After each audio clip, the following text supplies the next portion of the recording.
I don't understand, Clerk said as he watched Joe tip the first shipping crate into the crater. Why you humans insist on burying your waste in accessible locations instead of tossing it into a star like everyone else does? Joe pushed the next crate over the crater's rim and shrugged. You know how our digestion works? Clerk extruded another, higher resolution eye spot and studied his host carefully. Past experience told him that Joe was more likely to be taking a circuitous route to the answer, because he thought it would increase understanding when he finally reached that answer, as opposed to dodging the question, but it was difficult to be certain. Mechanical grinding followed by extended soaking in an acid bath, before you finally get around to enzymatic processing. Seems horribly inefficient. As if to illustrate, he extruded a pseudopod in the direction of a bit of organic matter that must have escaped from an improperly sealed crate. Joe noticed. And now you're stuck there for at least 10 minutes unless you want to abandon a mill of your nutrient extraction cells. Whereas I could pop a piece of food that size into my mouth, walk away, and have the indigestible bits come out the other end as part of a routine waste dump. As long as I keep my fiber intake balanced correctly, those deposits really take more than a couple of minutes. But Clerk countered, do not have to worry about being poisoned by any of those indigestible bits. I can pick and choose what to ingest at the molecular level, and so will not inadvertently ingest anything toxic. Uh-huh, sure, Joe said. That's why your council had to ask us to ban certain artificial sweeteners. Alright, so there are a few compounds that can follow enzymes long enough to foul their function. Far fewer than your species is vulnerable to, however. Fewer, sure, but mostly not the same ones, Joe shrugged. The point is that there are always trade-offs. Anyway, it was that acid bath that I was specifically wanting to draw attention to. You know that sodium is one of the main ions involved in our nerve transmission? Yes. Mind-boggling, given the amount of water in your bodies. Also had us baffled as to why you would use such an inefficient mode of signal propagation, unless some genius noticed that it allowed your nerves to incorporate local data into the signal without interrupting it. Our data engineers are still trying to figure out a digital equivalent. I see we aren't alone in getting our best tech from biomimicry, Joe said, with a grin wide enough to be visible through the distorting effect of his vac suit's quasi-transparent faceplate.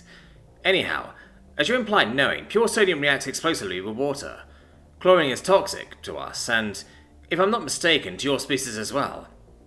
If you're prevented from minimizing your surface area, but sodium chloride would be about as inert as a compound can get were it not soluble in water. Kirk saw where this was going. Water to separate the sodium from the chlorine. Use the sodium for your nervous system, but then that leaves an equal quantity of now toxic chlorine to dispose of.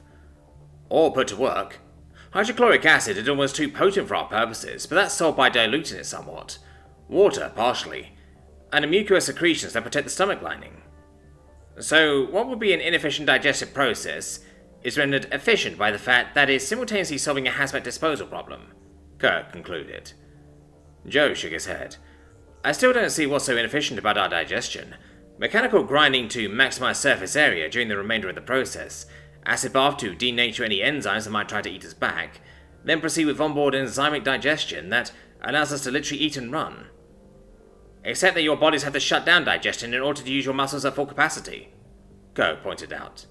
And, Joe countered, that only delays, not prevents. Whereas if you get interrupted while eating, you might be forced to sacrifice a bit of body mass along with losing half your dinner. We take it with and can finish the job later. We are capable of picking things up and taking them with us, Clerk reminded the human. At the risk of absorbing some of those toxic compounds you bragged about being to exclude. Clerk conceded the point. So, somehow, your body's ability to convert hazardous waste into something useful. This translates into not throwing anything irretrievably away because you think you might find a use for it someday? Exactly, Joe said. There are no useless materials, only materials for which we have not yet found a use. He tipped the last crate into the crater. Actually, we can use a lot of this stuff now. It's just not worth the effort it would take to separate it from the rest. So you leave it here until your recycling technology improves, or the supply depletes to a point where it is worth the effort? Well, Joe said slowly, we learned the hard way that centrifugal separation and solar smelting was a bad combination. Too much debris, Clerk agreed. I think that was the last time we tried a mechanical solution to a problem. Until we met your species, that is. I guess we're just mechanically inclined, Joe said. He waited for Clerk to groan at the old joke and then went on.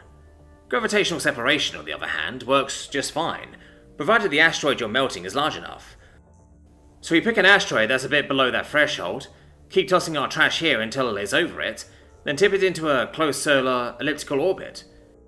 Give it a few passes to separate by density, and then start strip mining that sucker.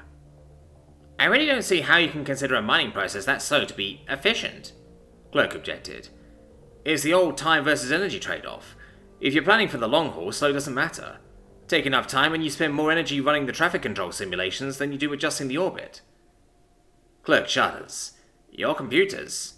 We thought we knew what brute force was from your weapon systems, and then cramming that processing power into smaller and smaller packages does not make it any less a brute force approach.